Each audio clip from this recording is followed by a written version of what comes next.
जय अचल सद्गुरु प्रभु महाराज को जय। वेद वेदांत सिद्धांतम परिपूर्ण सुबोधकम श्री शेख बुरहानुद्दीन राजयोगी नमो नमः।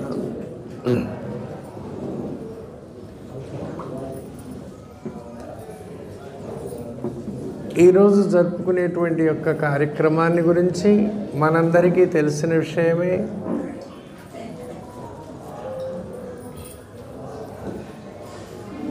బురహానయ్య గారు అధికారులు ఇచ్చినటువంటి వారిలో కరుణానంద మంచుకొండ పాపయార్యుల వారు ఒకరు. వారి యొక్క వార్షిక ఆరాధనా కార్యక్రమాన్ని ఈరోజు మనమందరం జరుపుకుంటున్నాం.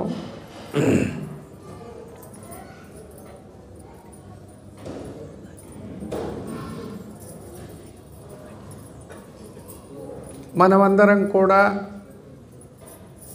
ఒక సదుద్దేశంతో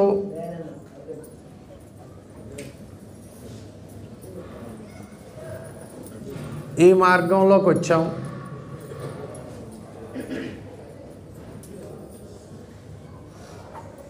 మానవ జన్మకు వచ్చినటువంటి యొక్క ప్రతి జీవుడు కూడా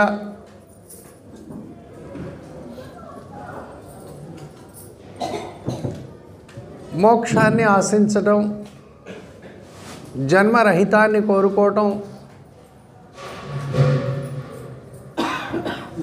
ఈ జన్మ యొక్క అతి ప్రధానమైనటువంటి యొక్క చరమ లక్ష్యంగా భావించి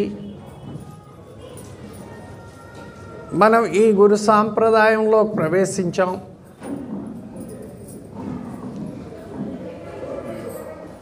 మనం ఈ సాంప్రదాయంలోకి రాకపూర్వము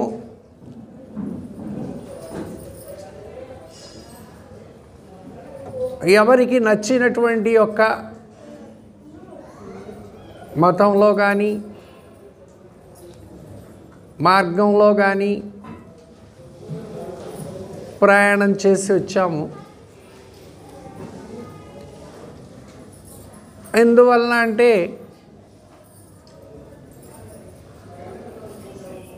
మనం ఇంతకుముందు ఏ ప్రయత్నాలైతే చేశామో, ఏ మార్గానైతే అనుసరించామో దాని వలన ఈ జన్మ సార్థకత చేకూరదని తెలుసుకొని, దానివలన జన్మరహితం కాదని తెలుసుకొని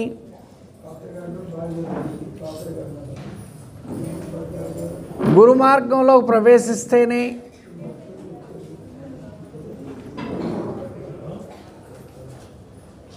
జన్మరహితానికి కావలసినటువంటి యొక్క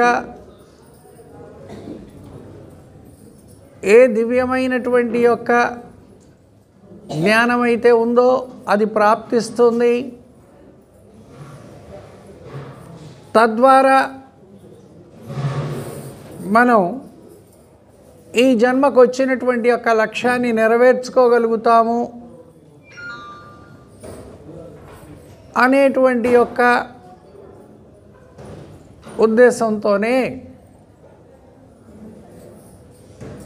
ఈ అచల గురు మార్గంలోకి ప్రవేశించాం.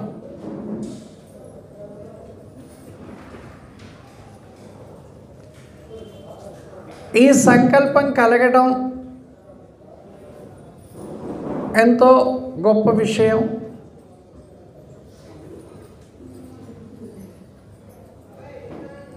అనేక జన్మల యొక్క పుణ్యఫలం వల్లనే మానవ జన్మకు వస్తుంది అని అంటే, మానవ జన్మకు వస్తున్నాము అని అంటే, ఆ మానవ జన్మలో కూడా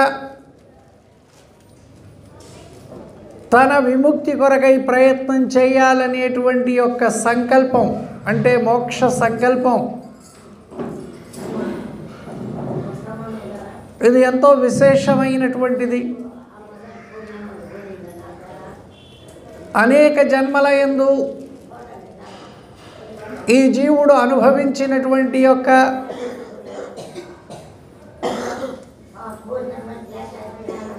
జన్మ జరా మరణ దుఃఖాల్ని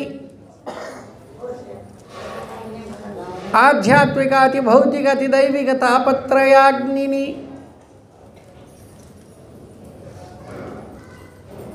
భరించలేక ఆ ఘోర దుఃఖముల నుండి తప్పించుకోవాలనేటువంటి యొక్క ఆశయంతో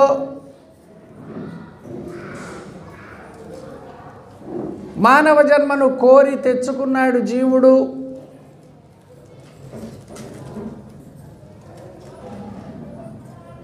ఈ మానవ జన్మలోనైతేనే తాను జన్మ లేనటువంటి యొక్క విధానాన్ని పొందగలుగుతాను అనేటువంటి యొక్క ఆశయంతోనే ప్రతి జీవుడు మానవ జన్మకు కోరుకొని వచ్చాడు. మనందరికీ తెలిసిన విషయమే, సృష్టిలో ఉన్నటువంటి యొక్క 84 లక్షల జీవోపాధుల్లో కేవలం మానవోపాధిలో ఉన్నటువంటి యొక్క జీవునికే విశేషమైనటువంటి యొక్క తెలివి ఉంటుందనే సంగతి మనందరికీ తెలుసు. ఇక ఇతరమైనటువంటి ఏ జన్మలో కూడా నిజమోక్ష మార్గం కోసమై అవసరమైనటువంటి యొక్క వివేకం లేదు. కాబట్టి ఈ జీవుడు కోరి తెచ్చుకున్నటువంటి మానవ జన్మ కేవలం ఐహిక సుఖముల కోసం కాదు, ఆముష్మిక సుఖముల కోసం కాదు, దుఃఖకరమైనటువంటి యొక్క జన్మ మరలా తిరిగి రావద్దు అనేటువంటి యొక్క ఆలోచనతోనే. జన్మ దుఃఖం, జరా దుఃఖం, జాయా దుఃఖం, పునః పునః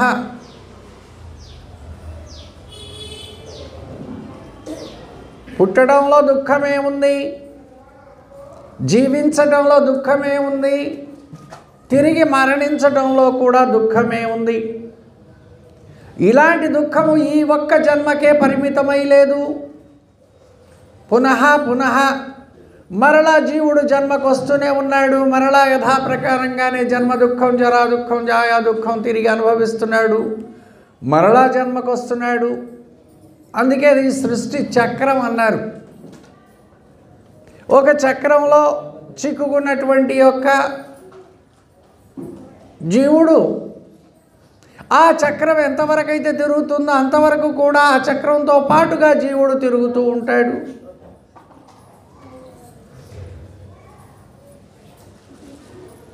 ఆ తిరుగుతున్నంత వరకు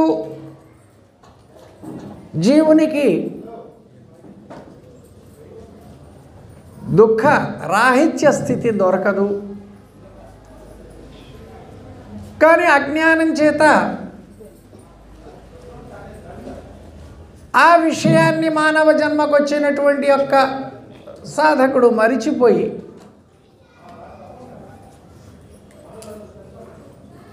గత జన్మల యొక్క వాసనా బలము చేత ఈ జన్మకు వచ్చిన తర్వాత కూడా మరలా గత జన్మల్లో వలనే ఆ విషయ వాసనలకు లోనై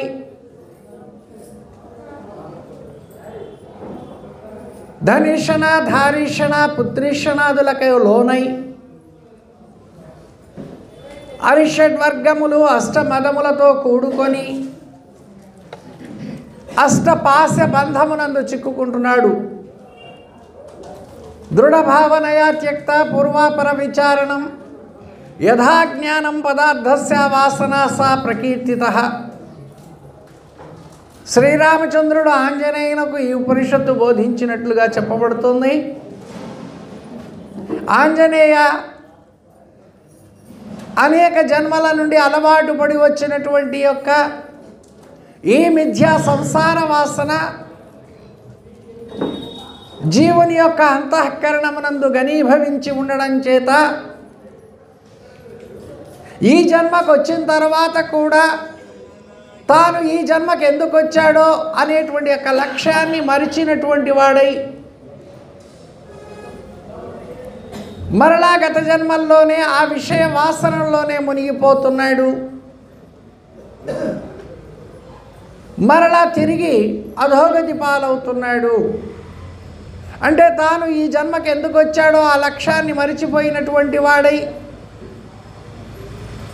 ఆ గత జన్మల్లో లాగానే ఆ పశుపక్షి క్రిమి కీటకాదుల్లాగానే కేవలం ఆహార భయ నిద్ర సంగమాదుల యందు మాత్రమే వర్తిస్తూ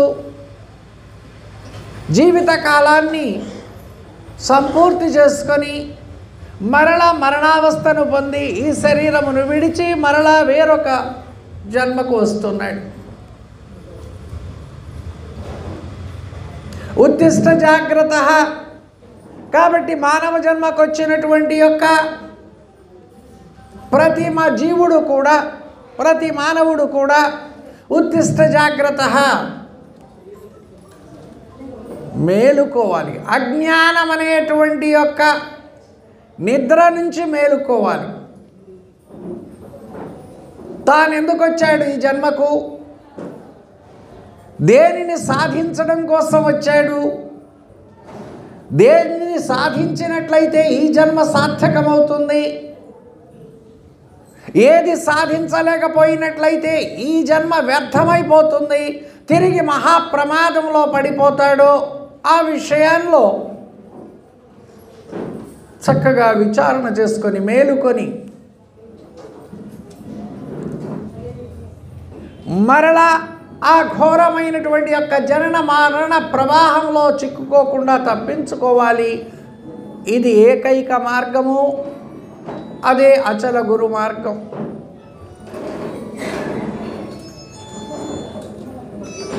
బ్రహ్మమూలం ఇదం జగత్, భ్రమరహితం ఇదం మోక్షం. జన్మకు మూలమైనటువంటిది, జగత్తుకు మూలమైనటువంటిది భ్రాంతియే.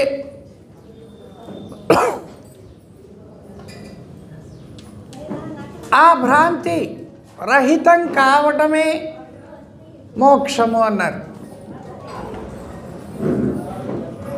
ఈ జగత్తంతా భ్రాంతియే. నీవు నేను ఈ సమస్తము కూడా భ్రాంతి రూపముగా తోచబడుతున్నటువంటిదే. ఇది వాస్తవముగా లేనిదే. ఎలా అయితే ద్రష్ట ప్రపంచమిత్యుక్త మూఢాధీర్వన సంశయ సుక్తివత్ రజితం భాతి యదా రజ్వాహి సర్పవత్ తదా భాసతి సర్వత్ర సర్వం శస్య విషాణవత్. ద్రష్టయందు తోచబడినటువంటి యొక్క ఈ సమస్తము కూడా ద్రష్టతో కూడుకొని ఉన్నటువంటి ఈ సమస్తము కూడా రజ్జు సర్పము వలె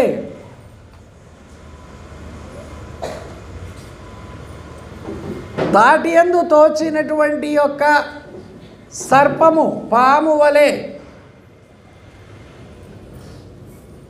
వాస్తవముగా పాము లేదు, కానీ తన భ్రాంతి చేత ఆ తాడును చూచి అది తాడని భ్రమ చెందినట్లుగా, ముత్యపు చిప్పలో వెండి లేదు కానీ వెండి ఉన్నదని భ్రమపడినట్లుగా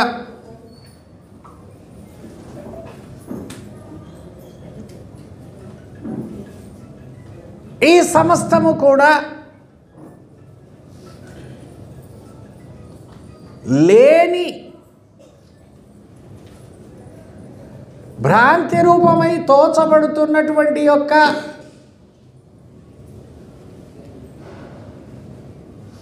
ఎరుక స్వరూపమే.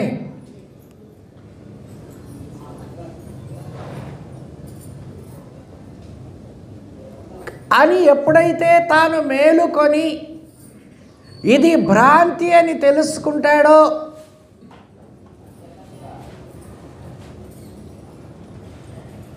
అదే మోక్షము.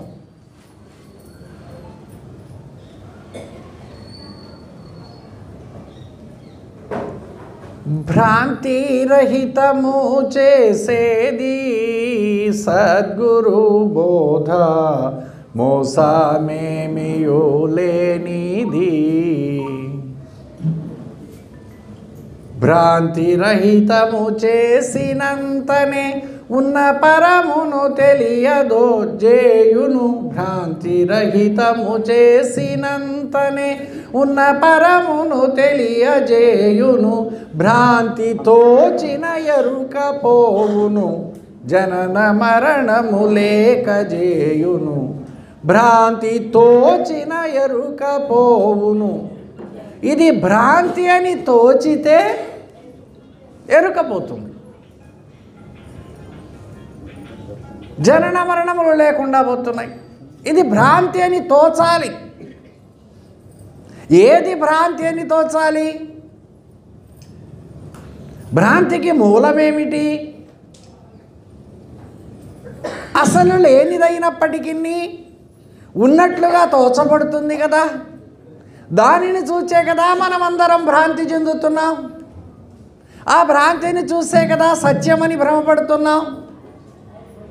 కనుక ఇది భ్రాంతి అని తోచాలి, ఇది భ్రాంతి అని తెలియబడాలి. భ్రాంతి అని తెలియబడాలి అని అంటే భ్రాంతి యొక్క స్థాన స్వరూప స్వభావాల్ని విచారణ చేయాలి.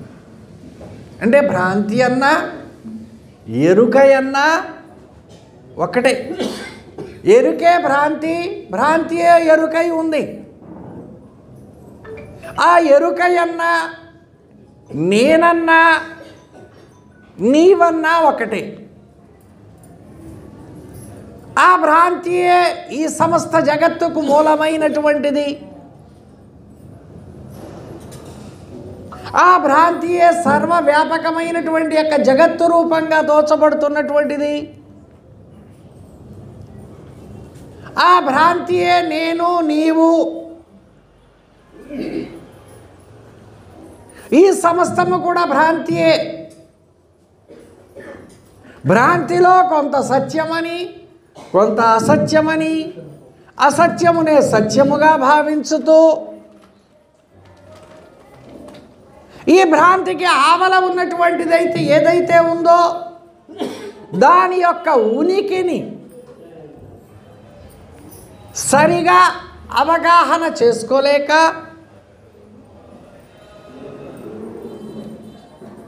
అనేక విధములైనటువంటి యొక్క మతములు ఏర్పడిని, అనేక మార్గములు ఏర్పడిని, అనేక సిద్ధాంతాలు ఏర్పడినవి. కానీ అవన్నీ కూడా భ్రాంతి చేత ఏర్పడినటువంటివే.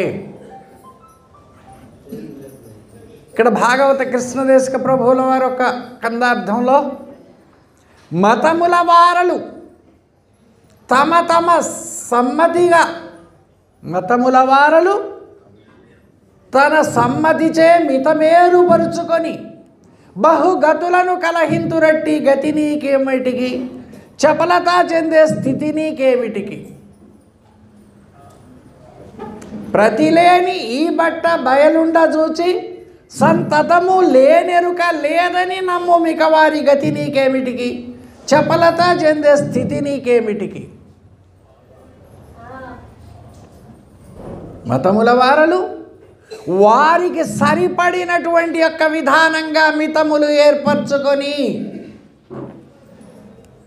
మితములంటే ఏమిటి? ఒక పరిధి గీత గీసుకొని ఇదే సరి అయినటువంటి విధానం, ఈ గీత దాటినట్లయితే నీవు నరకంలో పడిపోతావు అని ఈ మతముల వారలు ఒక సమ్మతితో ఒక పరిధి ఏర్పరచుకొని, మితమేరుపరుచుకొని బహుగతులను కలహింతురట్టి గతి నీకేమిటికి అనేక విధాలుగా నా మతం గొప్పది అని అంటే నా మతం గొప్పది, నా శాస్త్రం గొప్పది అంటే నా శాస్త్రం గొప్పది, నా సిద్ధాంతం గొప్పదంటే నా సిద్ధాంతం గొప్పది, నా ఆచారం గొప్పదంటే నా ఆచారం గొప్పది అని ఈ విధంగా అనేక విధాలుగా కలహించుకుంటూ ఉన్నారు. కానీ వీళ్ళందరూ కూడా భ్రాంతిలోని వారే, భ్రమలోని వారే. ఆ భ్రాంతిలో ఉండి నీవెందుకు మునిగిపోతావు, నీవెందుకు చెడిపోతావు, నీవెందుకు బాధపడతావు? ఏ ఆవరణ లేనటువంటి యొక్క అతీతమైనటువంటి యొక్క భావమే అచల భావం, అచల సిద్ధాంతం. మనందరం చెప్పుకుంటున్నాం కదా, అచల గురువులమని, అచల భక్తులమని. అంటే ఏమిటి? అది భ్రాంతికి లోబడినటువంటిదా, భ్రాంతికి ఆవల ఉన్నటువంటిదా? భ్రాంతికి లోబడినటువంటిదైతే అది జన్మకే కారణమవుతుంది. భ్రాంతికి ఆవల ఉన్నటువంటిదైతేనే జన్మరహితానికి కారణమవుతుంది. మరి జన్మ వద్దనే కదా మనమందరం విచారిస్తుంది. మనమందరం వచ్చింది దీనికి, ఈ మార్గంలోకి ఎందుకు? మరలా జన్మం వద్దు, చాలు. ఇంతవరకు జీవుడు అనుభవించి ఎత్తి వచ్చినటువంటి యొక్క అనేక కోట్లాది జన్మలు అనుభవించి, అనేక దుఃఖాలను అనుభవించి ఈ జన్మకు వచ్చాం, ఇక మళ్ళా జన్మ వద్దు. ఇది ప్రధానమైనటువంటి యొక్క ధ్యేయం మనది. మరి జన్మ వద్దు అనుకున్నప్పుడు ఆ జన్మ ఎలా లేకుండా పోతుంది? భ్రాంతిలో ఉంటే జన్మ లేకుండా పోతుందా, లేక భ్రాంతి లేకుండా చేసుకుంటే జన్మరహితం అవుతుందా? భ్రాంతి రహితం కావాలి. భ్రాంతి అనేక విధములుగా, ఒక మర్రి చెట్టు ఏర్లతోనే కాకుండా మరలా కొమ్మలకు ఊడలు దిగి, ఆ ఊడలు మళ్ళీ భూమిలో చొచ్చుకొని పోయి ఎంతో బలంగా ఎట్లయితే ఏర్పడిందో, ఎట్లయితే బలంగా ఉందో, ఈ భ్రాంతి కూడా ఆ విధంగా మహాబలవంతమై ఉంది. అది అంత సామాన్యమైనటువంటి ఒక విషయం కాదు, అంత తేలికైనటువంటి ఒక విషయం కాదు. భ్రాంతి రహితానికి ఏ మంత్రంతో పని లేదు, ఏ మాటలతో కూడా పని లేదు. భ్రాంతి రహితం కావాలి అని అంటే అది భ్రాంతి అని నువ్వు తెలుసుకుంటే చాలు. నేను తెలుసుకుంటే చాలు ఇది భ్రాంతి అని. ఆ తెలుసుకోవడం కోసమే మనం అచల గురు మార్గంలోకి వచ్చి ఆ గురు సూచన ద్వారా ఏది ఉన్నదో, ఏది లేనిదో, ఏది భ్రాంతియో, ఏది భ్రాంతి రహితమైనటువంటి యొక్క స్థితియో చక్కగా తెలుసుకోవాలి. అలా చక్కగా తెలుసుకున్నప్పుడు మాత్రమే మనం ఆ భ్రాంతి వదిలిపెట్టగలుగుతాం.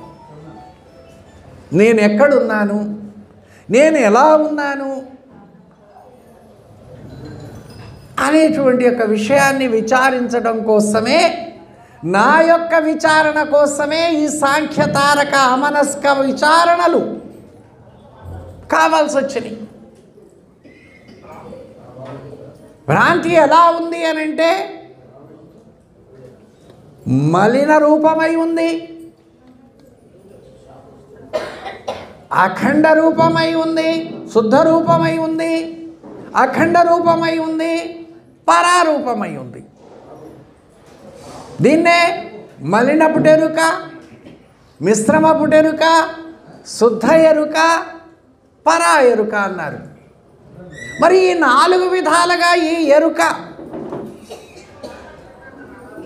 ఉన్నట్లుగా, ఈ 4 విధాలుగా ఉన్నటువంటి యొక్క ఎరుక కేవలం ఒక్కటే. ఆ ఒక్కటే 4 రూపములుగా కనబడుతుంది, 4 విధాలుగా కనబడుతుంది. ఏకం అనేకం భవతి, అనేకం ఏకం భవతి. ఏకమే అనేకమైంది, ఆ అనేకమే ఏకమవుతుంది. ఏకానేకములు 2 ఒక్కటే, 2 లేవు. ఆ ఎరుకే సృష్టికి పూర్వము అఖండ చేతన బ్రహ్మముగా,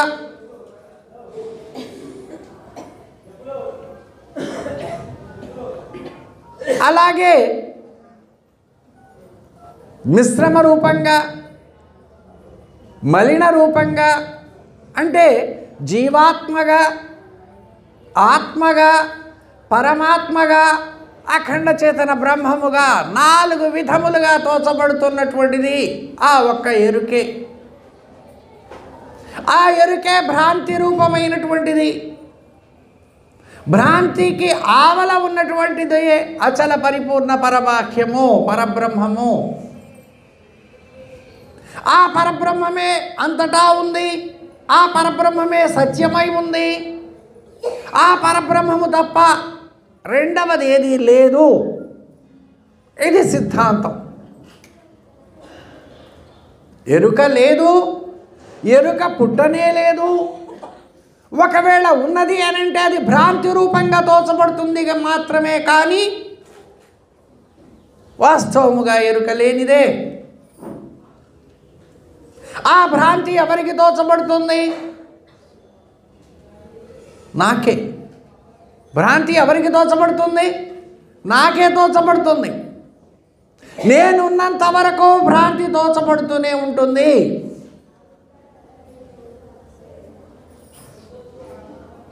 కనుక నేను లేకపోవాలి. నేను లేకపోవాలి అని అంటే ఉన్నదేదో గురు సూచన ద్వారా గుర్తించితే, తెలుసుకుంటే దానిలో నేను ఎక్కడున్నాను, ఉంటే ఎలా ఉన్నాను,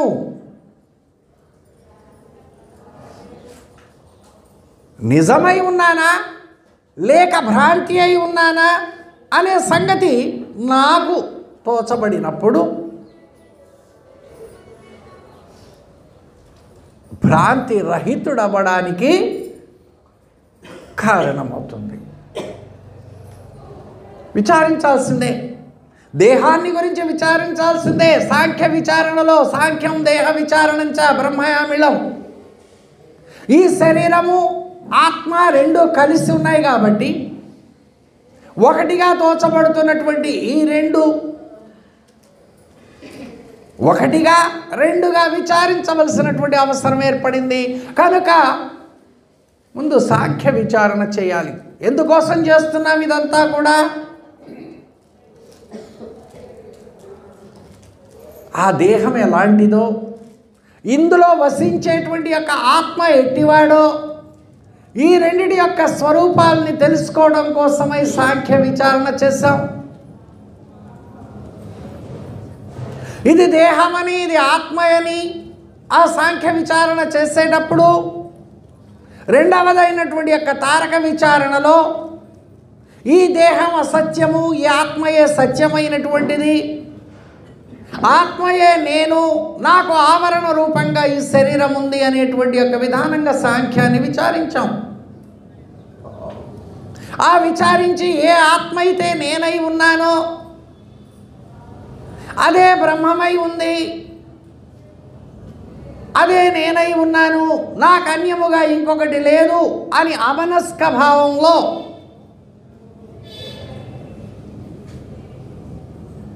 యన్మనస్తు త్రిజగత్ సృష్టి స్థితి వ్యసన కర్మకృత్ తన్మనో విలయం యాతి తద్విష్ణో పరమం పదం. ఏ మనస్సు అయితే 3 లోకముల యొక్క సృష్టి స్థితి నాశములను చేయుచున్నదో ఆ మనస్సు లయముందుటయే అమనస్కం అన్నారు. ఇక్కడ అమనస్కంలో చెప్పినటువంటి యొక్క భావం, ఏ యొక్క మనస్సు సృష్టి స్థితి లయములను చేయుచున్నదో ఆ మనస్సు లయం ఉండాలి. అంటే అక్కడ వ్యష్టి మనస్సు కాదు, సమిష్టి రూపమైనటువంటి యొక్క అంతఃకరణ రూపమైనటువంటి యొక్క మనస్సు.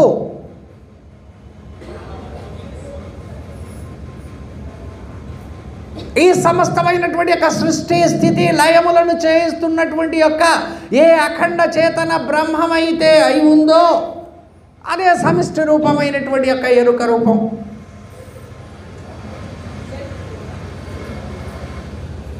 అది లయం ఉండటం అమనస్కం అన్నారు.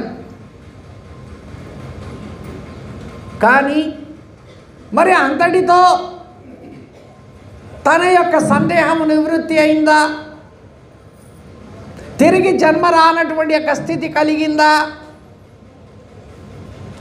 నేనే బ్రహ్మ, బ్రహ్మే నేననేటువంటి యొక్క నిశ్చయమును పొందినంత మాత్రము చేత జన్మరహితం అవుతుందా అంటే కాదు అన్నారు.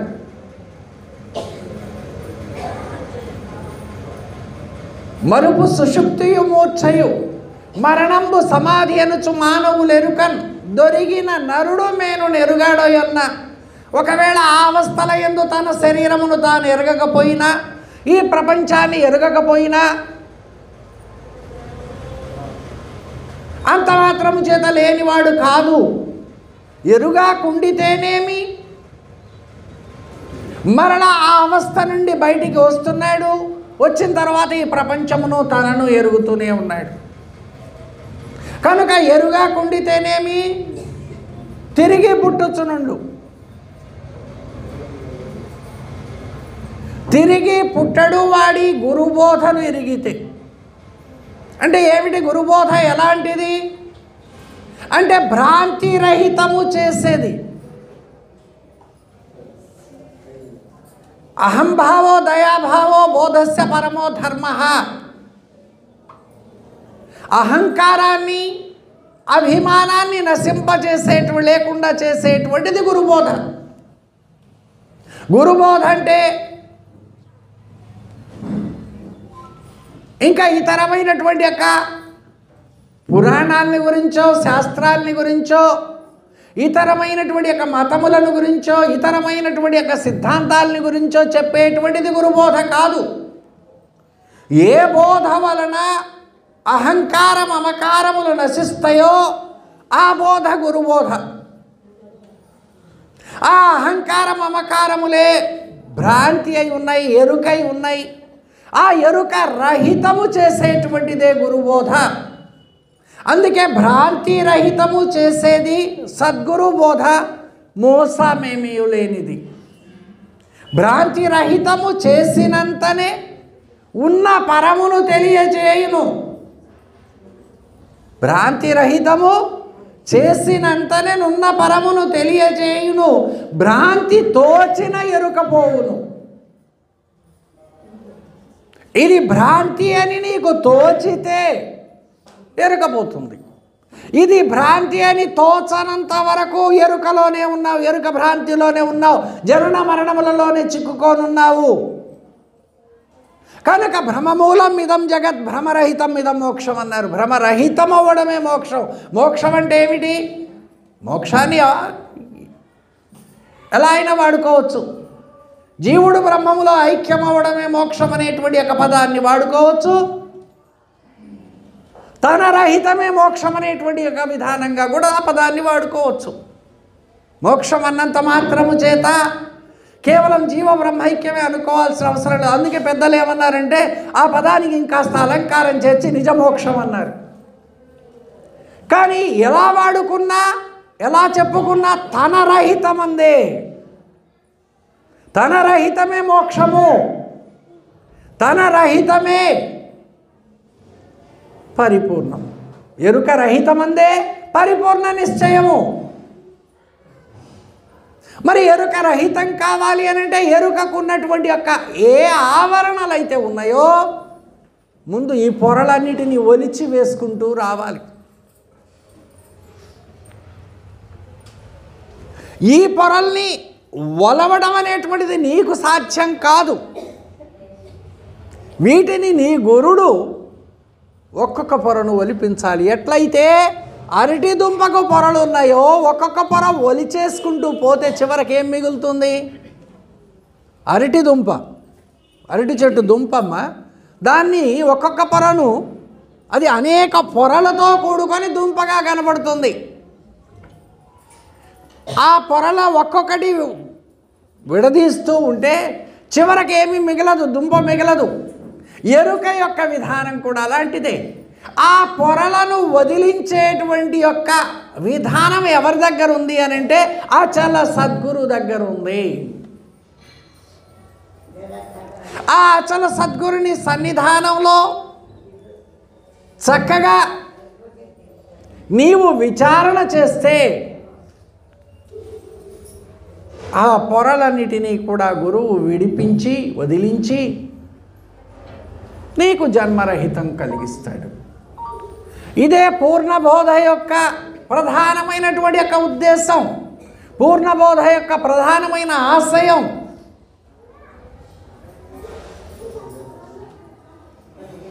ఇదే అచల సిద్ధాంతం. ఈ సిద్ధాంతాన్నే మనకు శివరామ దీక్షితుల వారు తిరిగి ఉద్ధరింపజేసి ఎక్కడో మరుగుపడి ఉన్నటువంటి దాన్ని, అలాగే అనేకమైనటువంటి యొక్క వికారములతో మిశ్రమమై ఉన్నటువంటి దాన్ని శుద్ధం చేసి ఉన్నది ఉన్నట్లుగా మనకు అందించినటువంటి యొక్క మహనీయులు. ఈ సిద్ధాంతం అనాది అయినప్పటికీ దీనిలో అనేకమైనటువంటి యొక్క మురికి కాలువలు చేరి, గంగా నదిలో మురికి కాలువలు చేరి చివరకు మలినమైపోయినట్లుగా సిద్ధాంతం అలా అనేకమైనటువంటి యొక్క మురికితో కూడుకున్నటువంటి దాన్ని ఆయన అదంతా కూడా మురికినంతా పోగొట్టి శుద్ధమైనటువంటి యొక్క సిద్ధాంత రూపంగా మనకు అందించారు.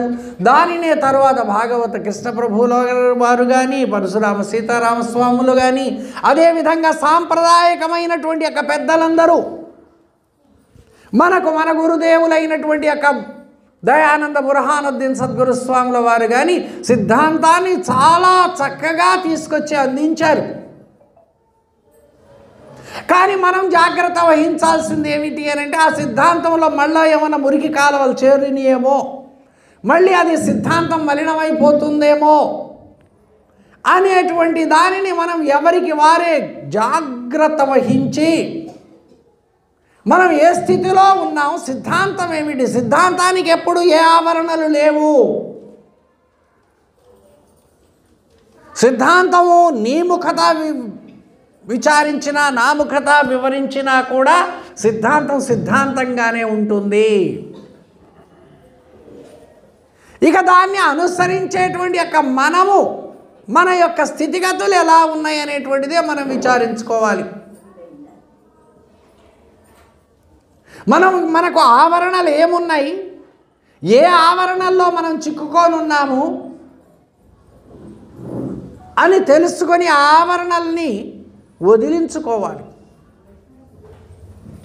సిద్ధాంతానికి వాస్తవంగా ఏ ఆవరణలు లేవు, ఏ అలంకారములు లేవు. మనం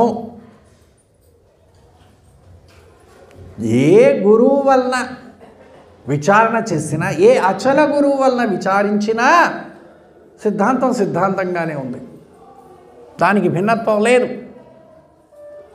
నాదొకటో మీదొకటో తీసుకొచ్చి దాంట్లో చేర్చడానికి ఎంత మాత్రం అవకాశం లేదు. ఒకవేళ చేరిస్తే మటికి సిద్ధాంతం మలినం అయిపోతుందా? లేదు, అది మన భ్రమ మాత్రమే. కాబట్టి భ్రమరహితం కోసమై ప్రయత్నం చేయాలి. ఒకటి దేహభ్రాంతి, మనోభ్రాంతి, ఆత్మభ్రాంతి, పరమాత్మ భ్రాంతి, ఇవన్నీ కూడా భ్రాంతే.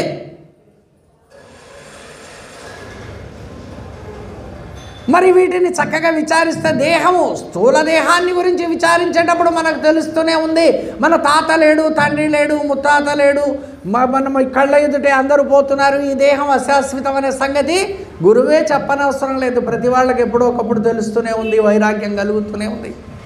కానీ దీనికి కారణమైనటువంటి ఒక వస్తువు కూడా భ్రాంతియేననే సంగతి గురుముఖత తెలుసుకుంటేనే తెలియబడుతుంది, కానీ లేకపోతే తెలియబడదు. ఆ భ్రాంతిని వదలాలి. అసలు ఈ దేహ భ్రాంతికి మూలమైనటువంటి యొక్క ఏ భ్రాంతి అయితే ఉందో దానిని వదలాలి. అందుకే మూలము లేని గుర్తెరిగే శరీరం ఏమీ లేదన్నారు. ఈ శరీరానికి చెప్పలేదు, గుర్తెరిగే శరీరం. ఈ శరీరం లేనిదనే సంగతి ప్రతి వారికి సులభంగానే తెలియబడుతుంది, కానీ ఆ గుర్తెరిగే శరీరం ఏమీ లేదనే సంగతే మహాగూఢమై ఉంది. అదే దట్టమైనటువంటి యొక్క కళ. ఆ కళ నుంచి మేలుకోవాలి. హరియందు దోచు విశ్వము, హరియందు దోచు విశ్వము నరస్వప్నము వంటిదని నానా జనములు. అయ్యా, ఆ హరియందు తోచినటువంటి యొక్క విశ్వము నరుల యొక్క స్వప్నము అన్నారు. ఎవరన్నారు? నానా జనములు. మతముల వారలు కానీ సిద్ధాంతముల వారలు కానీ అందరన్నారు అది మానవుల కళ అని. ఎవరైతే అన్నారో అది మానవుల కళ కాదు నాయన, ఆ దేవతల కళే అయి ఉంది. అది సురస్వప్నము వంటిదని తిరుమతి శివరామనామ దీక్షితులు ధరన్. అది సురస్వప్నము వంటిది.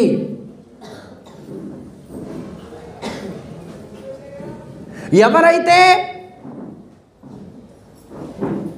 ఆ గుర్తెరిగే శరీరమే సత్యము అని భావిస్తున్నారో వారే నిజంగా కళలో ఉన్నటువంటి వారు. ఆ కళ నుండి మేలుకోవాలి.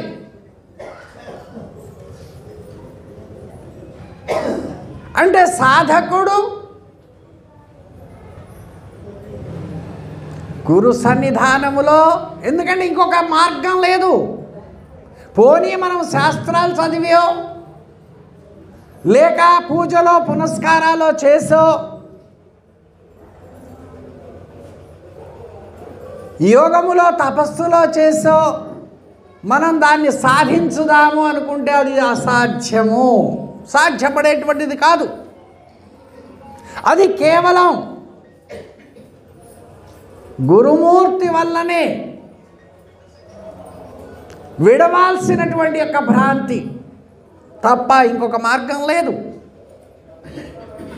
ఎరుకను విడిపించలేరు ఎవ్వరు ధాత్రిన్, గురుడొకడు తప్ప. ఎరుకను విడిపించలేరు ఎవ్వరు ధాత్రిన్, గురుడొకడు తప్ప. గురునకు పరిచర్యయునర్చి భక్తి తోడుతను, గురుమూర్తి కత్యుక్తి తోడుతను. నిరత మరమరలేక నీవు సల్పితివేని గురుబోధ మరుగు. చూడండి ఇక్కడ రెండు, గురుబోధ ఒకటి, గురుబోధ యొక్క మరుగు ఒకటి. ఇప్పుడు నేను చెప్తున్నాను, మీరు వింటున్నారు. చెప్పేది గురుబోధే, కానీ ఈ బోధ యొక్క మరుగు ఇంకొకటి ఉంది. అది గురుని చేత తెలుసుకోవాలి. బోధకు అది అందనటువంటిది మరుగు, బోధకు కూడా అది అందనటువంటి యొక్క మరుగై ఉంది. ఆ మరుగు గురుమూర్తి వలననే తెలుసుకోవాలి. అందుకే గురుబోధ మరుగు సద్గురుని చేనెరిగేవు అన్నారు. గురుబోధ సద్గురుని చేనెరిగేవు అనలేదు అక్కడ. గురుబోధ మరుగు సద్గురుని చేనెరిగేవు. ఆ బోధ మరుగెరిగితేనే కానీ భ్రాంతిరహితం కాదు. భ్రాంతిరహితం కానిది జన్మరహితం కాదు.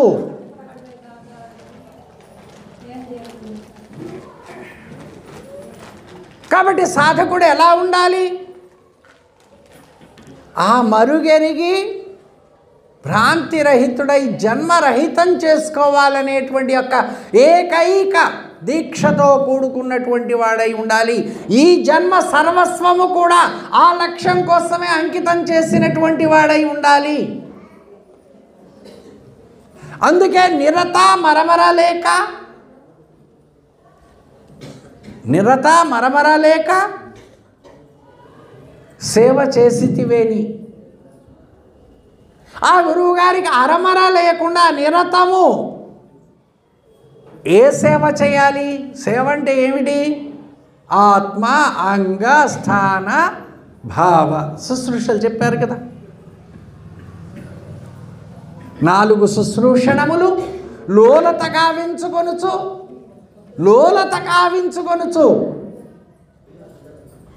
అంటే ఏమిటి? ఆ 4 శుశ్రూషలు ఏవైతే ఉన్నాయో అవి స్వానుభవ రూపంగా ఆచరిస్తూ ఆ ఆత్మ అంగ స్థాన భావ శుశ్రూషలు ఏవైతే ఉన్నాయో వాటిని ఆచరిస్తూ ఆ యొక్క 4 శుశ్రూషణములు లోలత గావించుకొనుచు లోకాతీతం, ఈ లోకానికి అతీతంగా ఉన్నటువంటి ఏ సత్యమైతే ఉందో దాన్ని అవలోకించుకొని ఈ లోకము జోలివిడు, ఈ లోకము జోలివిడువు. ఏ లోకము? మూలము లేని గుర్తెరిగి ఏ శరీరముతో కూడుకున్నటువంటి యొక్క ఈ సమస్తము లోకమే. అందుకే ఎక్కడన్నారు ద్రష్ట ప్రపంచం ఇత్యుక్తం, ద్రష్ట యందు తోచబడినటువంటి యొక్క ఈ ప్రపంచము ద్రష్టతో సహా స్వప్నము వంటిదే, లేనిదే. ద్రష్టయందు తోచబడినటువంటి ప్రపంచం మాత్రమే లేనిది కాదు, ద్రష్టతో సహా ఈ సమస్తము కూడా లేనిదే అని అక్కడ అనంతోపనిషత్తు ద్రష్ట ప్రపంచమిత్యుక్త మూఢాదీర్వన సంశయ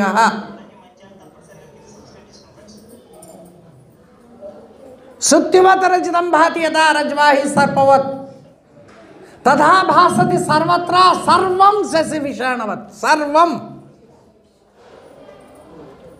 అంటే కారణమైన వస్తువు, కార్యరూపమైన వస్తువు, ఈ రెండు కూడా కలిసి సర్వం లేనిది. నేను లేను అని నీకు దృఢమయ్యేంత వరకు, నేను లేను అని నీకు దృఢమయ్యేంత వరకు నువ్వు ఈ యొక్క విచారణ చేస్తూ ఉండవలసిందే. అంటే కొందరు మీరెప్పుడు ఆత్మబోధే చేస్తారు, మీరెప్పుడే సాంఖ్యధారకం అమనస్కం ఇదే చేస్తారు, పరిపూర్ణ బోధ చెప్పరు అని కొందరు ప్రశ్నిస్తూ ఉంటారు. కానీ ఇక్కడ ఒక చిన్న విషయం ఏమిటి అని అంటే, మనకు ఉప్పలంచి కృష్ణమూర్తి గారు 2-3 సందర్భాల్లో అన్నారు, ఏ దానా తినేదానికి ఆ దానాయే పెట్టాలి. వాస్తవమే,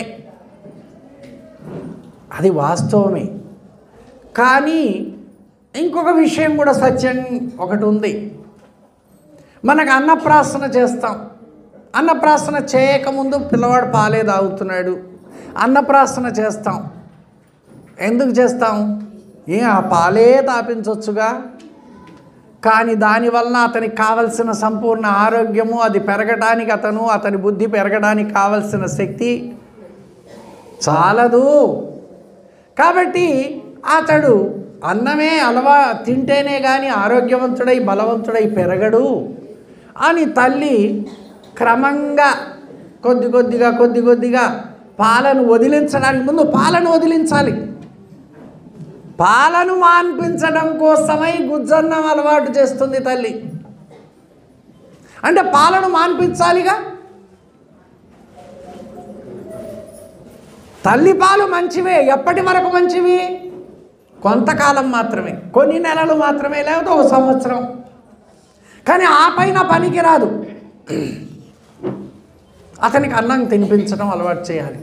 ముందు గుజ్జన్నం, ఏదో నెయ్యి వేసి బెల్లం వేసి తీపిగా మళ్ళీ కారం తగలకుండా, ఆ తర్వాత క్రమరూపంగా కొంచెం కారం, కొంచెం ఉప్పు, కొంచెం ఇవన్నీ కూడా జతపరుస్తూ అతన్ని తీసుకొని ఎక్కడికి వెళుతుంది?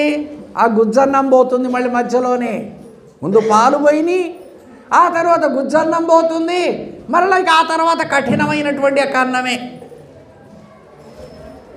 అలా సాధకుని యొక్క ఎదుగుదల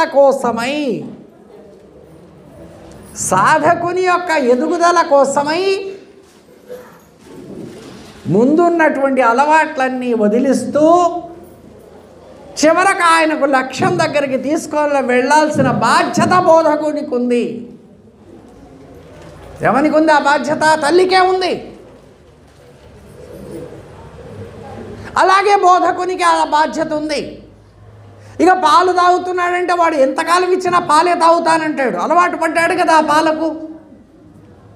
లేదు నాయన, ఇక నువ్వు పాలు తాగడానికి వీలు లేదు, ఆ పాల వలన నీకు ప్రయోజనం లేదు, ఈ గుజ్జన్నం వల్ల నీకు ప్రయోజనం లేదు, కాబట్టి నువ్వు మామూలుగా అన్నమే తినాలి అని శాసించి అతను ఏడుస్తున్నా మొత్తుకుంటున్నా ఊరుకుంటుందా? లేదు. అవి వదిలించడం కోసమై సాధకుణ్ణి క్రమరూపంగా ఒక్కొక్క మెట్టు ఎక్కించుకుంటూ పై మెట్టుకు తీసుకొని రావాలి. అతని ఆలోచనను అలా విశాలపరచాలి, వికసింపజేయాలి. అలాగే సాధకులు కూడా గురువునకు సహకరిస్తూ, గురువు ఆచార్యుడు ఒప్పకుండెడు ఆచారములొప్పరాదు అన్నారు. ఆచార్యుడు ఒప్పకుండెడు ఆచారములొప్పరాదు. ఆచార్యుడు ఏది ఆచారమని బోధిస్తాడో, నీ ఉన్నతి కోసమై ఏ ఆచారం అయితే నీకు పనికొస్తుందో అటువంటి యొక్క ఆచారమే నీ ఆచారం. కానీ నీవు ఇంతకు పూర్వం అజ్ఞానంలో ఉన్నప్పుడు, మాయలో ఉన్నప్పుడు, గురువు దగ్గరకు రాకమున్నప్పుడు నీకున్నటువంటి యొక్క ఆచారాలు ఇప్పుడు పని చెయ్యవు. ముందుకు అడుగు వేయవలసిందే. అడుగు వేయాలంటే ధైర్యం కావాలి, ధీరత్వం కావాలి. వాళ్ళు ఏం చేయటం లేదులేండి, వాళ్ళకల్లి ఎందుకు చూస్తారు? అమ్మగారు ఇటు చూడండి. ఇవాళ కఠినంగా ఉండొచ్చు, పిల్లవాడు పాలు మానేసి అన్నం తినేటప్పుడు అతనికి కఠినంగానే ఉంటుంది, కష్టంగానే ఉంటుంది. తల్లి అంత రుచి కల్పించినా కూడా నోట్లో పెడితే బయటికి ఎల్లగక్కుతూ ఉంటాడు. నాకు పాలే కావాలని మురాయిస్తాడు. నువ్వు ఎల్లగెక్కినా సరే నేను మళ్ళీ మళ్ళీ నీకు అదే పెడతానని చెప్పి తల్లి ఎట్లయితే పట్టుదల పెడుతుంటుందో అలాగే బోధ యొక్క ధర్మం కూడా అలాగే ఉంటుంది. తెలుసుకోవాలి. చదివిన తత్వంలోని చరణం బురహానయ్య గారు రచించిన సుజ్ఞాన సుబోధ రత్నావళిలోనిదే. గురుబోధగను గోనారే సజ్జనులారా, గురుతూగలిగి ఉండారే.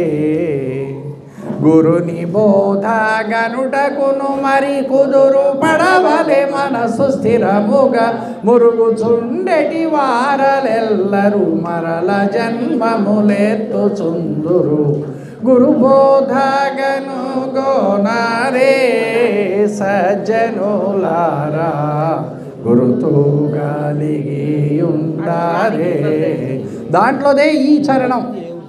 భ్రాంతి రహితము చేసేది సద్గురు బోధ, మోసమేమియు లేనిది. భ్రాంతి రహితము చేసినంతటనున్న పరమును తెలియజేయును, భ్రాంతితోచిన ఎరుకపోవును, జనన మరణము లేకజేయును.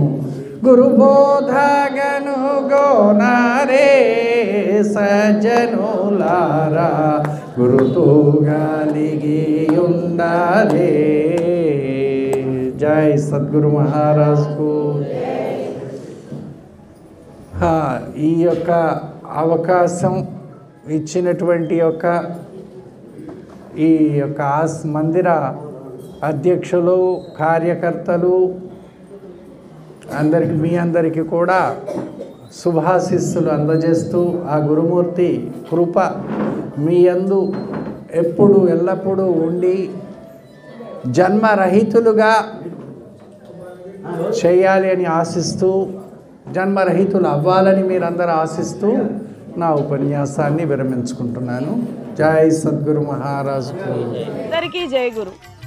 మరిన్ని ఆధ్యాత్మిక రహస్యాల కోసం అచల బోధ, ఆత్మబోధ, భగవద్గీత, అలాగే పండుగల్లో దాగిన అర్థాలు, అంతరార్థాల కోసం మరియు యోగము, ధ్యానము మొదలైన అనేక ఆధ్యాత్మిక తెలుగు ప్రవచనాల కోసం క్రింద ఉన్నటువంటి రెడ్ కలర్ సబ్స్క్రైబ్ బటన్ను క్లిక్ చేయండి. అలాగే ప్రక్కనే ఉన్నటువంటి గంట సింబల్ను నొక్కండి. అలాగే ఈ వీడియో మీకు నచ్చినట్లయితే లైక్ చేయండి మరియు షేర్ చేయండి. జై గురు.